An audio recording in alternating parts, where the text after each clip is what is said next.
Nagsimula ng ipamahagi ng Bureau of Fisheries and Aquatic Resources o BFAR Central Luzon ang 10 million peso worth ng livelihood project sa ilalim ng Bayanihan II. Ito'y tulong ng pamahalaan sa sektor ng pangisdaan na naapektuhan ng pandemya. Kabilang na riyan ang mga nagtitinda ng isda gaya ni Ermelita mula sa Barangay Sabang, Morong, Bataan. Isa ang kanilang lugar sa nabahagian ng mga fishery processing equipment ng BFAR. Bukod sa gamit ay nagkaroon din ng training program ang BFAR para sa pagtutuyo, daing at paggawa ng bottled fish product. Sa panahon ngayon na pandemic, talaga pong kailangan namin ng extra income po sir para magkaroon karagdagang kita para sa maipambili ng pagkain ng mga pamilya, sa pag-aaral po ng anak, sa mga iba pa pong mga kailangan namin. Tulad ni Ermelita, si Aling Teresita na tindera rin ng mga sariwang isda ikinatuwa na may alternatibo silang kabuhayan.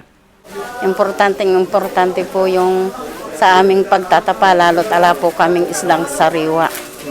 Ayon kay Morong Agricultural Officer Soledad Monsalud, malaking bagay ang livelihood project upang ibida ang kanilang produkto, hindi lamang sa Bataan bagkus pati sa labas ng probinsya. Ito po ay yung paggagawa po ng tapa, exclusively po para sa tilapia at bangos at saka po yung bottling po ng bangos.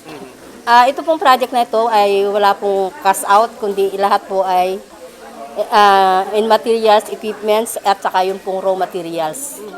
Tiniyak naman ni BFAR Central Luzon Director Willie Cruz na wala na raw iintindihin ng mga benepisyaryo dahil maging ang mga isdang gagamitin sa bottling processing ay sagot ng ahensya. Kumbaga total package na to eh. Ang gagawin after ng training na naibigay naman din sa kanila, tinuruan sila na sa processing technologies like yung smoking, yung deboning, tapos yung bottling.